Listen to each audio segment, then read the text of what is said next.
Twelfth के board तो sir पर है ही, लेकिन एक और नई टेंशन आ गई है कि ट्वेल्थ के नंबरों पे एडमिशन नहीं मिलेगा। तो अभी तक जो भी आपने सोचा था ट्वेल्थ में 90 आएंगे, 80 आएंगे, 100 आएंगे, जितने भी परसेंट आने वाले हैं और मैं यहाँ के कॉलेज में एडमिशन लूंगी, ये मेरा कोर्स है, अब उसको भूल जाओ और तैयार हो जाओ एक नए एंट्रेंस टेस्ट के लिए जो आपको अब अंडर ग्रेजुएट या बीएससी या बीए प्रोग्राम्स में एडमिशन्स दिला सकता है। ये टेस्ट नेशनल टेस्टिंग एजेंसी कर रही है हमारी न्यू एजुकेशन पॉलिसी के तहत। और अब जितनी भी सेंट्रल यूनिवर्सिटीज़ हैं उसमें एडमिशन आपका किस बेसिस पर होगा? Common university entrance test. तो आज इस वीडियो में मैं कुछ जो कंफ्यूजन्स बच्चों में आ रही है उसको क्लियर करने जा रही हूँ। तो वेलकम टू दिस सेशन जहाँ पर हम देखेंगे कि इस कॉमन यूनिवर्सिटी एंट्रेंस टेस्ट से रिलेटेड कुछ फैक्ट्स। तो आप जो अगल बगल कुछ कंफ्यूजन्स क्रिएट हो रही हूँ उनको मैं अगले 2-3 वीडियोस के सेशन में कोशिश करूंगी कि क्लियर कर दूं। आपके कुछ और भी डाउट्स हो तो आप मुझसे मेरे कमेंट बॉक्स में जाकर पूछ सकते हो। बट इससे पहले कि हम आगे बढ़े, अगर आपने चैनल को सब्सक्राइब नहीं किया है तो चैनल को सब्सक्राइब कर दो। ओके, तो ये जो है मैं आपको बुलेटिन दिखा रही हूँ जो कि ऑनलाइन पड़ा हुआ है कॉमन एजुकेशन एंट्रेंस टेस्ट के लिए, और वहीं से मैं आपको उसकी सारी डिटेल्स कोशिश करूंगी दिखाऊं ताकि वो ऑथेंटिक लगे।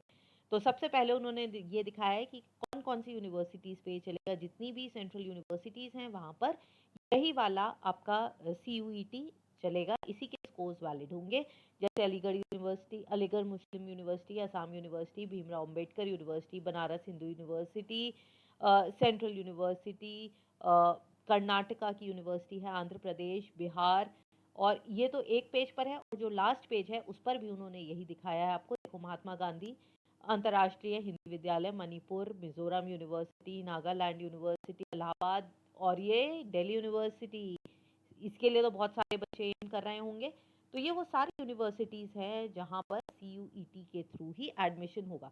तो इसका कुछ तो एक बहुत अच्छा एस्पेक्ट है कि अब आपको ट्वेल्थ का जो स्ट्रेस था वो तो नहीं रहेगा, लेकिन जिस स्टेज पे इन्होंने बताया है उसमें कुछ ना कुछ स्ट्रेस आपको एक एडिशनल होने वाला है। अभी तक आप सोच रहे थे ट्वेल्थ का सब्जेक्टिव पेपर आएगा, हम उसकी तैयारी करें, लेकिन अब आपको पता चल रहा है कि सब्जेक्टिव पेपर ही नहीं आएगा, आपको फिर से ऑब्जेक्टिव की तरफ दोबारा जाना पड़ेगा। और वो क्यों जाना पड़ेगा, चलिए हम इसको देखते हैं।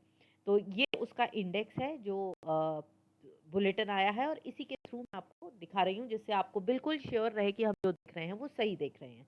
तो कुछ इंपॉर्टेंट इन्फॉर्मेशन और डेट सबसे पहले इन्होंने दी हैं। सबसे पहले तो ये कि कॉमन यूनिवर्सिटी एंट्रेंस टेस्ट जो है वो 13 मीडियम्स में होगा। तो आपको अगर लैंग्वेज का इशू है तो वो नहीं होने वाला है। आप 13 लैंग्वेजेस कौन कौन सी है वो भी मैं आपको बताऊंगी होगा, और ये कंप्यूटर बेस्ड टेस्ट होगा जो कि आप कंप्यूटर पे दोगे, और इसी सेशन से ये लागू हो रहा है। सो बी प्रिपेयर्ड फॉर दिस। इसमें कुछ इंपॉर्टेंट डेट्स देखते हैं। पहले 6 अप्रैल से लेकर 6 मई तक इसकी लास्ट डेट है, और 6 मई तक आपकी फीस शाम को 5 बजे तक जमा हो जानी चाहिए, और 11:50 PM के बाद कोई भी फीस का ट्रांजैक्शन नहीं होगा।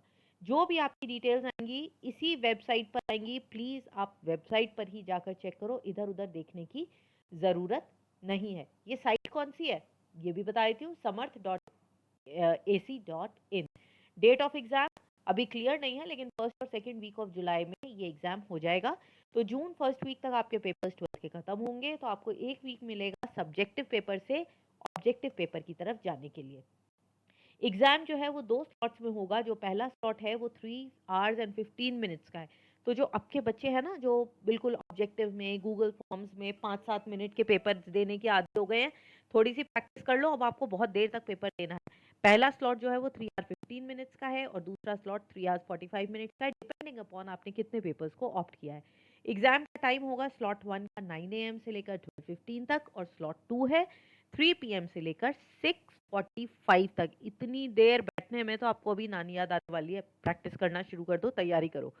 उसके बाद सेंटर डेट्स और ये सारी चीज़ें टाइम टू टाइम आती रहेंगी, और ये रही आपकी वेबसाइट, इसको याद कर लीजिए और सिर्फ इस पे भरोसा करो, या फिर जो मैं आपको बताऊंगी वो भी बिल्कुल जेन्युइन होगा, अदरवाइज मैं आप तक ये इन्फॉर्मेशन दूंगी ही नहीं। अब हम देख लेते हैं ज़रा फीस पे। फीस जो है वो आपको जो जमा करनी है, इंडिया में जो सेंटर्स हैं उसमें अगर आप 4 सब्जेक्ट्स को ले रहे हो, ध्यान में रखना, आप 4 सब्जेक्ट्स को ले रहे हो तो 650 रुपीज़ है। जो OBC और EWS कैटेगरी के लोग या हैं उनके लिए 600 है, और SC ST या थर्ड जेंडर के 550। अगर आपने कोई ऐसा सेंटर चूज किया जो इंडिया से बाहर है तो it is going to be 3000। Slot 2 के लिए अगर आपने अप टू 5 सब्जेक्ट्स ऑप्ट करे हैं तो है 650, 600, फिर से वही जो ऊपर दी हुई है, और जीएसटी और प्रोसेसिंग चार्जेस जैसे भी एप्लीकेबल हों वो आपको देने हैं। तो reservation, backward category, non creamy layer, ये जो आपकी हर यूनिवर्सिटी के लिए कैटेगरीज और जो कंडीशंस थी वो सेम रहेंगी, इसमें कुछ भी डिफरेंट नहीं होगा। बस ये ध्यान रखना, जो OBC candidates non creamy layer में आते हैं उनको जनरल या अनरिजर्व में लेना है, और वो रिजर्वेशन के लिए अप्लाई ना करें। ओके, और जितने भी आप डॉक्यूमेंट्स, आपके जो डॉक्यूमेंट्स बोलते हैं बेटा, सिर्फ वही भरना, कहीं पर भी आप फ्रॉड करने की कोशिश मत करिएगा, ये आपको एलिमिनेट कर देगा इस पूरे कंपटीशन में से। अब हम देख लेते हैं कि इसके फीचर्स क्या क्या हैं। पहला ये है कि हमारे जो सेक्शंस हैं वो 3 बेसिकल सेक्शंस हैं। सेक्शन 1A, सेक्शन 1B, ये दोनों लैंग्वेजेस के हैं। फिर सेक्शन 2 है जो कि डोमेन एरियाज पर है, और फिर हमारे पास आता है जनरल टेस्ट जो कि है सेक्शन 3। अब ये जो सेक्शन 1 है इसमें 13 लैंग्वेजेस हैं। इन 13 में से आप किसी भी एक को चूज कर सकते हो, और ज्यादातर वो एक लैंग्वेज कौन सी होगी, हिंदी या इंग्लिश, जो भी लैंग्वेज आप फॉलो करते आ रहे हो, जो आपकी मेन लैंग्वेज है, यहाँ पर आप उसी को चूज करना। इसकी डिटेल्स बच्चे जब हम फॉर्म भरेंगे ना, मैं आपको सारी उसमें बता दूंगी। नेक्स्ट नेक्स्ट जो मैं वीडियो बनाऊंगी उसमें मैं आपको फॉर्म भर के दिखाऊंगी, उसमें किस तरह से आपको डोमेन्स चूज करने हैं, सब्जेक्ट चूज करने हैं, वो सारी डिटेल्स मैं आपको दे दूंगी। इसमें बस मैं एक आउटलाइन बता रही हूँ। तो सेक्शन ए में 13 तरह की लैंग्वेजेस है, आपको जो भी सूट करे आप वो चूज कर सकते हो। और अगर आप कोई और दूसरी लैंग्वेज लेना चाहते हो, या आप सिर्फ तब करोगे जैसे आपको जर्मन पढ़नी है, फ्रेंच पढ़नी है, कोई अलग नई लैंग्वेज है, तो उसके लिए 20 और लैंग्वेजेस है, जिसमें कि आप सेक्शन 1B में से आप चूज कर सकते हो। और इस सब में आपको 40 क्वेश्चंस मिलेंगे, 40 क्वेश्चंस अटेम्प्ट करने होंगे 50 में से। तो हर लैंग्वेज के लिए यू विल गेट 45 मिनट्स। तो 45 मिनट्स में एक तरह से आपको 50 क्वेश्चंस पढ़ने हैं, उसमें से 40 क्वेश्चंस को चूज करके बनाना है। लैंग्वेज टेस्टिंग में ज़्यादातर रीडिंग कॉम्प्रिहेंशन होगा, लिटरेरी और नैरेटिव्स होंगे। कॉम्प्रिहेंशन जो है वो फैक्चुअल हो सकता है, लिटरेरी हो सकता है, नैरेटिव हो सकता है, और उसके बेसिस पर आपसे एमसीक्यू क्वेश्चंस पूछे जाएंगे। तो 45 मिनट्स इसके हो गए। फिर सेक्शन 2 है जो कि आपके डोमेन एरिया में है, इसमें 27 डोमेन्स दिए हुए हैं। डोमेन्स क्या है, बेसिकली वो सब्जेक्ट्स हैं जिनको आप पढ़ते हो, और इन डोमेन्स को भी 2 पार्ट्स में उन्होंने डिवाइड किया हुआ है, पार्ट ए और पार्ट बी। पार्ट ए जो है उसमें ज्यादातर जनरल से कुछ सब्जेक्ट्स हैं जो पुराने हैं, और पार्ट बी में उन्होंने नए सब्जेक्ट्स लिए हैं। इसको अप्लाई करने के लिए जिस यूनिवर्सिटी और कोर्स को आप कर रहे हो उसके बारे में पता होना बहुत जरूरी है। और वो कैसे पता चलेगा, ये सब मैंने आपको बताया ना, हम नेक्स्ट वीडियो में जब मैं आपको फॉर्म भर के दिखाऊंगी, ये मैं तब बताऊंगी, ठीक है।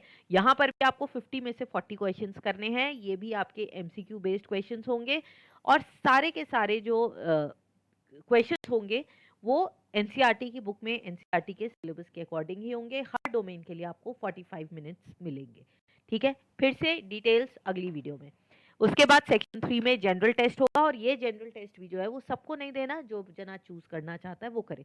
कुछ ऐसे कोर्सेज हैं जहां पर आपको जनरल टेस्ट के नंबर मांगे जाते हैं, जैसे बीकॉम वगैरह हो गया सिंपल, तो वहां पर भी आपको इस पेपर को देना होगा। और यहाँ पर 60 क्वेश्चंस हैं, और जो जनरल टेस्ट है ये है 60 मिनट्स का। तो लैंग्वेज और डोमेन वाले 45 मिनट्स पर, ये 65 मिनट्स का।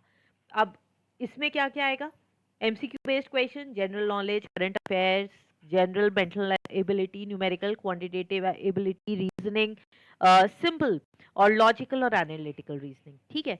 अब जब आप अपने एप्लीकेशन फॉर्म को भरोगे तो बहुत ध्यान से भरना, गलती ना हो। अगर एक बार गलत हो गया ना तो फिर आपको भरना बेकार हो जाएगा। अगर आपने सब्जेक्ट या डोमेन एरिया गलत भर दिया, पेपर गलत हो गया, तो आपका पूरा जो सिलेक्शन प्रोसेस है कोर्स का वो खराब हो जाएगा। तो कैसे होगा ये मैं आपको नेक्स्ट वीडियो में बताऊंगी। तो ये जो आपकी फीस है, ये net banking, credit card, debit card, आप किसी से भी कंफर्म कर सकते हो, और कंफर्मेशन पेज में आपको आ जाएगा कि आपने फीस को डिपॉजिट कर दिया। सारे इंस्ट्रक्शंस जो है ध्यान से पढ़िएगा, और सिर्फ ऑनलाइन मोड में ही फीस जाएगी, कोई और मोड एक्सेप्टेबल नहीं है। एप्लीकेशन फॉर्म्स आपको कहाँ से मिलेंगे, cuet.samarth.ac.in। अब जो भी इंस्ट्रक्शंस हैं ऑनलाइन फॉर्म्स की, इसको बहुत ध्यान से पढ़िएगा, और इसकी डिटेल्स भी मैं आपको नेक्स्ट वीडियो में बताने वाली हूँ, बस एक बार देख लो। तो इसमें आपके 3 स्टेप्स हैं। सबसे पहले आप रजिस्टर करोगे, रजिस्टर करने में आप अपना एप्लीकेशन नंबर और पासवर्ड जनरेट करेंगे। फिर आएगा आपका एप्लीकेशन फॉर्म, जिसमें आप अपनी क्वालिफिकेशन, टेस्ट पेपर की डिटेल्स, वहाँ पे आपको एग्जाम देना है, ये सारी चीज़ें आप अपलोड करेंगे। फिर आपने जो भी डॉक्यूमेंट्स देने हैं उनको भी आप स्कैन करके अपलोड करोगे।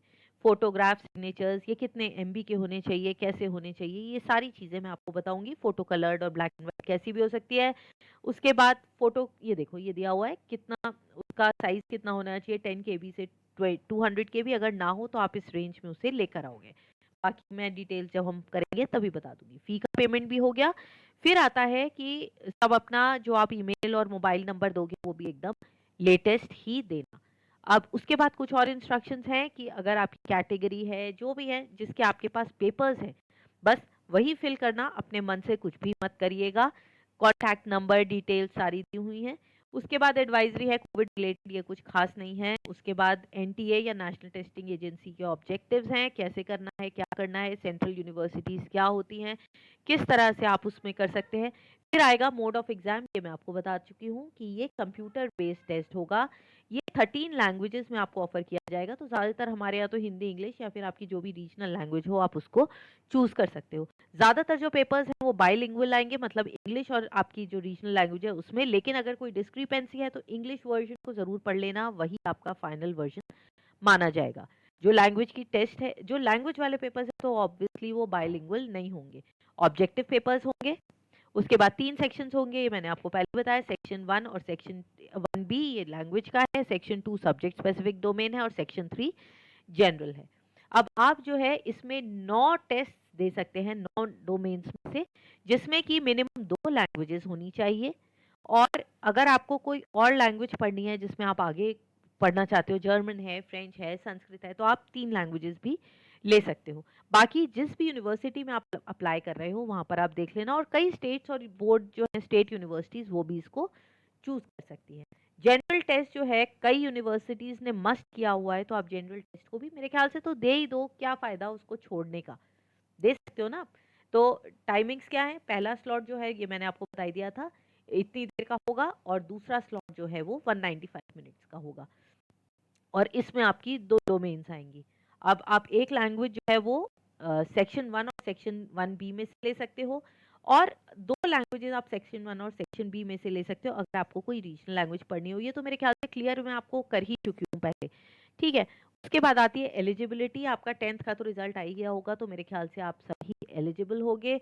लेकिन जिस यूनिवर्सिटी में आप अप्लाई कर रहे हो प्लीज़ उसको ज़रूर देख लेना। रिजर्वेशन भी जैसा बाकी सब जगह पर है गवर्नमेंट के रूल्स के अकॉर्डिंग वैसा ही रहेगा, उसमें कोई चेंज नहीं है। जनरल ईडब्ल्यूएस कैटेगरी भी है, SC ST का भी है, ओबीसी नॉन क्रीमी लेयर के लिए भी है। उसके बाद पीडब्ल्यूबीडी जो है फिजिकली अगर कहीं कोई प्रॉब्लम है तो आप इसमें भी अप्लाई कर सकते हैं। उसमें डायसलेक्सिक भी, सिवियर भी, लेकिन 40% से ऊपर डिसेबिलिटी होनी चाहिए और आप उसके पेपर्स आपके पास होने चाहिए। तो ये सारी डिटेल्स हैं। उसके बाद एग्जामिनेशन सेंटर्स दिए हैं, बहुत सारी जगह एग्जामिनेशन सेंटर्स हैं, आप वहाँ पर अप्लाई कर सकते हो।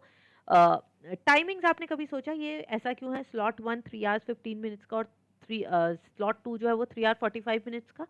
चलो इसको भी मैं बता देती हूँ यहीं पर। 3 आवर्स 15 मिनट्स, यहाँ पर आपको 4 पेपर देने हैं जो कि 45 मिनट्स के हैं। सॉरी, 3 पेपर्स 45 मिनट्स के और एक जनरल एबिलिटी जो कि 60 मिनट्स का है। और स्लॉट 2 में आपको 5 पेपर देने हैं जो कि 45 मिनट्स ईच के हैं, जहाँ पर आपको हर बार 40 मिनट्स 40 क्वेश्चंस अटेम्प्ट करने हैं। ये देखो आपको ये सारे शेड्यूल दिया हुआ है। सुबह आपको 7 to 8:30 के बीच में पहुंचना है, क्योंकि 8:50 तक आपकी फॉर्मेलिटीज पूरी होंगी। 9 o'clock से आप पेपर को अटेम्प्ट कर सकते हो। टाइमिंग्स क्या होंगे आपके सब्जेक्ट के, ये डिपेंड करेगा आपके जो आपने डोमेन सब्जेक्ट्स को चूज किया है उसकी डेट शीट भी जल्दी आती होगी, उसके बेसिस पर आप कर सकते हो।